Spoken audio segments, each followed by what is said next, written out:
બોર પછી માથું દુખે એટલે પૂરું, કામ કરવાનું તમને મન જ ન લાગે, ફૂલ માથું દુખવા માંડે એટલે ફરજિયાત દવા લઈને સુઈ જવાનું. રાતે નીંદર ન આવે અને પગ દુખે, નસો ખેંચાય ને એવું. 2 મહિના જેવું 40,000 રૂપિયાની આવે જ્યુસ પીતો. હા મનસુખભાઈ, શું તકલીફ રહેતી? ગેસ, એસિડિટી, માથું દુખાવ, બરાબર.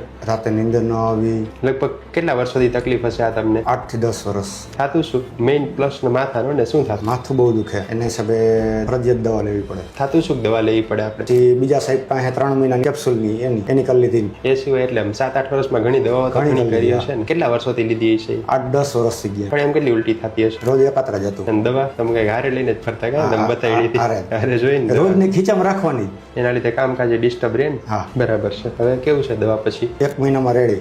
એકેય વાર માથું નથી દુખ્યું. એક વાર માથું નથી બરાબર. બીજું ઉલટી ઉપકાનો પ્રશ્ન? બીજો એકેય પ્રશ્ન નથી. કેવો રહ્યો અનુભવ દવાનો? બસ બેસ્ટ. હોમિયોપેથી પછી લાઈફ ચેન્જ થઈ જાય ને? લાઈફ ચેન્જ થઈ જાય, કેમ કે આપણે ઝેર લેતા બંધ થઈ ગયા, કામકાજમાં ને એમાં સ્ફૂર્તિ રહીએ એમ.